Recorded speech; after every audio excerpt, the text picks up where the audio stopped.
Hello YouTube! Today we're going to talk about the 10 laws of hypertrophy that you might have to break if you want to grow. In this game of bodybuilding and fitness in general, everyone is going to try and create systems either to sell you a program or to explain to you the best way to grow. That's only natural. We come up with methods so that we can best teach you how to get the gains that you want. Very recently, Geoff made a great list of 10 principles that he believes to be the most orthodox rules for hypertrophy that everyone follows, but that he himself has discovered to not be that important for his own growth.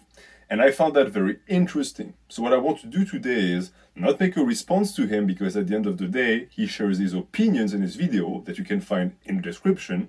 Rather, what I want to do is explore these 10 laws and explain to you that yes, you might have to break them sometimes. And if you do, it might actually result in more growth than if you just followed the rule blindly. Let us start with the first rule: days off. People constantly take days off, and if you look at any programs, mine included, you will see that some days are allocated to rest. It's because we know that the muscles recover when you rest. So at some point between training and resting, there needs to be a balance. And the best way to make sure that it's not just random is to actually program it within the regimen, within the training scheme that you have selected. But you also will notice that some people take less days off than others. And that is for a simple reason. You can only rest from what you've done. It is very common for people who program for the first time to implement days off and not really know why. Most of the time, these are wasted. You're just wasting your time. It is absolutely possible to train every single day with no days off. It just means that you're going to program accordingly. You're going to have a split that is not going to result in enough fatigue to justify a day off. It's tough for newbies especially to wrap their heads around this one, because they don't understand how rest functions. They think that if someone never takes days off, then they never rest. That's not how it works. The two are not correlated. If you do legs on a Monday, and then you train arms on Tuesday and back on Wednesday, that is still rest. You're technically still working the muscles, but the legs are getting a rest. So keep that in mind. These technically serve as a rest period, recovery period, but the guy might never take a rest day. I know that for me, when I got started, I would train every single day, and I did that for 3 years straight with no days off. It's 1,000 days of training. Do you think I never recovered? No, but it's just that because of the way I trained and the split, I didn't need an actual full stop. Look at my programs. I always give you guys days off. Why? Because I peak your fatigue. And after the fatigue peaks, I have to let it recover. This is how I program, but you can program another way. And you might find that you might be the type of lifter that benefits from not taking rest days, aka having a program that has you in the gym all the time. This is a rule you might have to break. Rest days are great, but they are not obligatory. The second one is bulk and cut in a slow manner, something that I advocate for. I always tell you guys, hey, take it one step at a time, don't be extreme. The reason why I always promote that ideology is because it's, in a sense, a conservative measure. I want to protect you from impatience, like too many young lifters fall into, since it is very easy to overcut and to end up losing muscle, losing performance, or overbulk and gain way too much fat. But this does not mean that slow bulks and cuts are the only option. At the end of the day, mass manipulation, it's your body weight fluctuating. The fluctuation is directly correlated with your ability to control it and to gain benefit from it, which is muscle. That's why you gain and lose weight. At the end of the day, it's a game of muscle. So how do you make sure you can break that rule and not end up shooting yourself in the foot? Well, the answer is simple: training. If you keep your eye on training, everything will go smoothly. And I know it's contradictory and counterintuitive because we're talking about diet here. So why do I need to look at the training? Well, it's because it's what's going to dictate if your bulk or cut is successful. It's the indicator of muscle growth. You're not getting muscle because of your bulk. You're getting muscle because of what you do in the gym with the extra calories. Likewise with cutting, I said it in the past. People who lose muscle and strength on a cut don't lose that strength and muscle because of a caloric deficit. They lose it because what they do in the gym tanks. This is what kills their performance and aesthetics. Again, keep an eye on the training and everything will be fine. You might end up being someone who doesn't do well with slow bulks and cuts. You might be someone that needs more calories at once. Your body requires a ton at once. You might be someone that does really well with very fast cuts because when you slow cut, it depresses you, you plateau, etc. This is when you break that rule. If you stop getting the results that you want from your diet cycles, then you disregard the previous conservative measures and you become a tiny bit more extreme.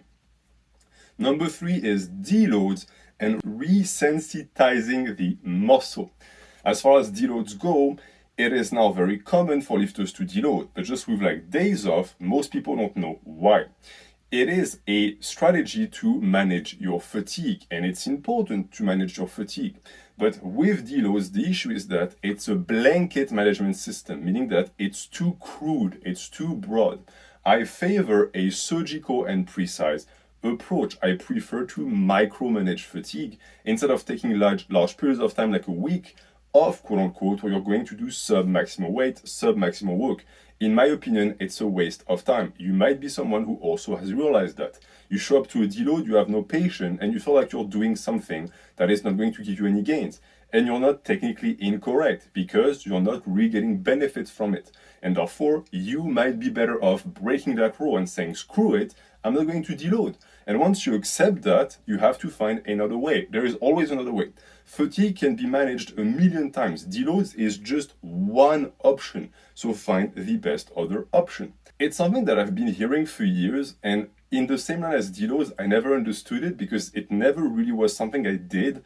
I don't take weeks or months off of training my muscles. It makes no sense to me. The scientific principles and proof behind it, I think, are dubious at best because it makes absolutely no sense for your muscle to hit a growth plateau, then require a week or a month off to then grow again. I mean, it should be the exact opposite. Work is what grows a muscle. A muscle that plateaus is a muscle that needs more work to grow. So maybe the issue that you have with this is that you're not matching the fatigue and the recovery of the muscle, and this is where you plateau.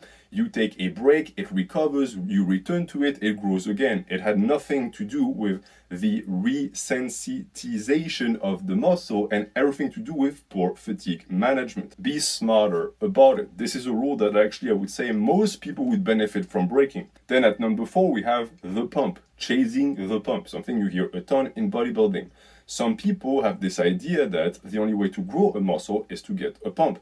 I'm exactly opposed to that idea because in my opinion, the pump doesn't do much. It's mostly a cosmetic effect and it's a sensation that some people enjoy. It starts and ends there. This is not how you grow bigger muscles. At the end of the day, getting a pump is good, but if your one thing in the gym, your one goal and pursuit is to get that pump, you are going to be very disappointed with your long-term results. So instead, I would recommend chasing hard quality sets, and if you get a pump from it as a byproduct, then all the better. But if you don't get a pump, don't worry about it because it's not going to do much for you. On top of that, I have found that many people chasing the pump end up pursuing poor practices in the gym because they end up in irrelevant intensity windows. You keep doing more and more reps to move the muscle and get blood into the area, but by doing that, you're not sticking to hard reps and hard sets, and so you're really wasting your time. It's a ton of junk volume. So this obsession with the sensation is leading to poor results down the line. So absolutely break that rule as soon as possible. Number 5 is avoiding failure. Something that didn't used to be a thing at all because if you remember even 5 years ago, everyone trained to failure. You're told you have to train to failure to grow. At this point, we understand that it's mostly bogus, but the issue is that the pendulum swung the other way entirely, and now people are afraid of failure, they stay away from failure. That is also just as stupid. It's a rule that is going to limit you greatly in the gym because you're constantly going to stay away from these hard few reps that in reality could be responsible for massive spurts of growth. The reason why we are afraid of failure. The reason why we stay away from failure is that for certain lifts, it makes sense as a safety measure, because the last few reps that get you to failure on these lifts are very risky in terms of injury, and also the stimulus that you'll get from them compared to the fatigue accumulated is not that great. So it's perfectly fine to shave them away. Case in point, squats, good mornings, deadlifts, all of these lifts actually can benefit from staying away from failure. But if we're going to talk about stuff like isolation, like upper body lifts, there is no good reason to avoid failure, because worst case scenario, what happens? You fell on the tricep push down. Okay, so what? You're going to let go of the bar and that's it. Nothing catastrophic occurred. So do not be afraid of actually pushing your limits on these lifts, because pushing your limits is how you grow. So every time you get the chance to, go all out, and you will see that it's once again a rule that was put in place by people who greatly misunderstand the reason why it was supposed to exist in the first place. Number 6 is in the same vein, range of motion. Range of motion is an obsession of most people who lift, especially the ones who have a dogmatic mind. Because it is true that for most lifts, a longer range of motion is going to result in more hypertrophy, because there is more stimulus. That is the rule. It's the essential primal rule of hypertrophy, but the problem is that people took it and ran with it. And now they say, okay, you must always do full range of motion. And that is stupid. That is how and when the rule becomes a limiting factor instead of being something beneficial, because range of motion from individual to individual is going to be entirely different. We are not all built the same, and we don't have the same comfort zone. What I preach is this: to decide your range of motion on a lift, look at what you can do comfortably and that can be sustainable, and that usually for the most part is what is going to give you the most gains over time. If you have to cut a tiny portion of the range, okay, sure, it's gains left on the table because it's stimulus you're not getting. But does that really matter? Is it going to make a big difference if you squat this much higher than parallel or ass to grass? The answer is no. All of that is a myth. All of that is a rule propagated by people who are obsessed with the visual criteria of a lift. But at the end of the day, you're a bodybuilder. That stuff doesn't matter to you. You are not an athlete. We're not being judged on the lift. We're being judged on what we look like. So do what is going to make you look the best. A lot of these rules end up being things that people are going to push upon you. But if you spend some time in the gym thinking for yourself, you would find that if you tweak the rule, you will get better results.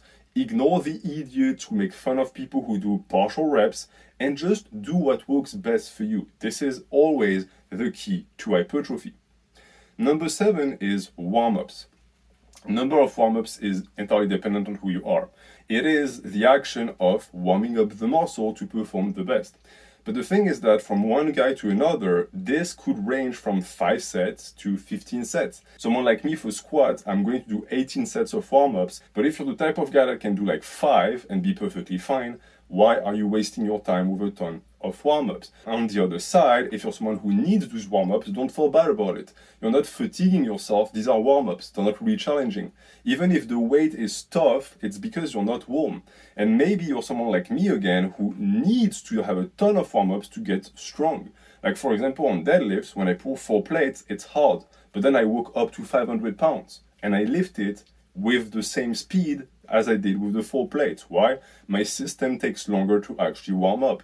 If I skip these warm-ups, I would risk injury, and on top of that, I wouldn't be performant. You do your warm-ups to get in the zone. So, regardless of the amount you do, as long as you get those top sets and those quality sets in, then you are all good. This is the key. Number 8 is volume. There are hard rules for volume, and a ton of people, me included, give you numbers. And usually people range from 10 to 20 sets. This is based on logic, and mathematically it is sound. I've explained it to you last week. But it does not mean that you cannot do less or cannot do more. It's entirely dependent, again, on what you prefer and what gives you growth. For the most part, you will find that if you are someone who is struggling to grow a muscle, it might very well be that what you need is more volume, and in this case, it's okay to do more. If you're someone who struggles on recovery for a muscle, however, what you might need is to do less, to be more on the intense side and less on the volume side. This is also going to be directly correlated with you and your own results. And this is why also breaking those rules is going to take some experimentation on your part, because you're going to have to find out what works for you. This volume manipulation is the perfect example. No one is going to be able to tell you exactly how much you must do. The only person that can find out is yourself. It is a terrible idea to take a hard number given by someone else and just run with it, because the chances of it actually correlating with you and your needs is almost 0%. 9, soreness. Soreness for many is the sign that your muscles are growing, and it's a hard rule etched into the mind of many lifters. If you are not sore, you did not grow. That is a dangerous mindset to have, because it means that you're continuously going to try to get that soreness as an indication of hypertrophy. But the issue is that, yes, if you do get sore, it means that something happened to the muscle. The muscle has to recover, it's struggling. So that's a good sign that you did something effective. But the opposite is not true. Having soreness means your muscle grew does not mean that having none means the muscle is not growing or didn't get worked.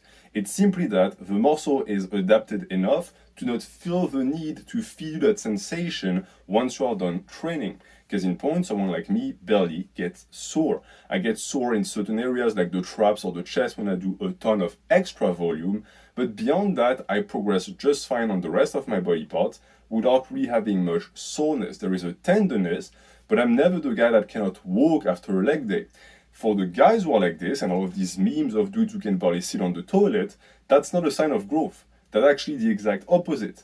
It's a sign of poor adaptation. Being sore all the time is your muscle showing to you that there is a problem. It is struggling to adapt to the volume. Your recovery is very poor. It is backward. Someone who is constantly sore is actually someone who might not get all the benefits that they could get from their training.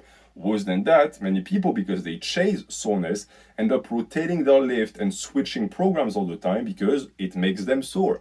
But why are you sore? Well, it's because you have to readapt neurologically to the lift. It's not the muscle that has to work more, it's just that its capacity for adaptation is now thrown out of whack. This is not the proper way to approach training. So, I would say to try and get into a place and a state where you're never sore. And once you're there, with the same program, try to achieve soreness. Now it means something. Now it would truly be a sign of further growth and further progression. But beyond that, it simply is not that important. And then for the last rule that you must break, if you want to see growth, it is progressive overload. Progressive overload is a one-dimensional discussion and concept of YouTube fitness, because when someone says it, for the most part, what they mean is weight on the bar. And the issue is that this stops working extremely fast. At some point, you will find out that just stacking plates on a barbell will not be possible. It stops being realistic. And once that happens, you have to resort to other methods, because if progressive overload is an iceberg, the emerged part is weight on the bar, and the bulk of the iceberg under the water is the rest: volume, intensity manipulation, frequency strategies, and all of the mechanisms put in place to accumulate tonnage with high quality reps. This is what most bodybuilders do. No natural bodybuilder got most of his gains and physique from weight on the bar. It's the rest. Weight on the bar is the objective criteria that shows that your strength is going up. But for the total volume accumulated, we use different methods. For example, set multiplication, doing more sets throughout the week on different days. This is where the volume comes from. This is where the adaptation comes from and the muscle growth. You have to break into your mind the idea that the law of progressive overload stipulates you must put weight on the bar to grow. This is only one option. And also, if you want that option to remain valid, you have to espouse the others. Even powerlifters know that. Powerlifters don't just stack weight on the bar and do a 5x5 their entire life. They manipulate volume and intensity to be able to add weight on the bar. As a bodybuilder, the manipulation is our bread and butter. That's when you're going to get most of your tonnage from. So espouse it as early as possible, and you're going to find that you will avoid plateaus as an intermediate, because you will have that weapon in your back pocket. Instead of being a simple knife, you will be a Swiss knife, meaning that you will have options and you will be adaptable. Rules exist and they're important, but they're not set in stone. You must be able to pivot them and to find the right angle for you. And to follow up with that mindset, I am going to leave you with one of my favorite quotes that I believe marries the importance of tradition and orthodox application of methods in training, but also the freedom of spirit and the ability to adapt in every situation. The quote goes as follows: I have only one rule. My rule is no rule. No rule is my rule. I think that if you ponder that quote, you're going to find great wisdom in it. It is going to be that for today, and I will see you very soon. Thank you for watching. Have a good night.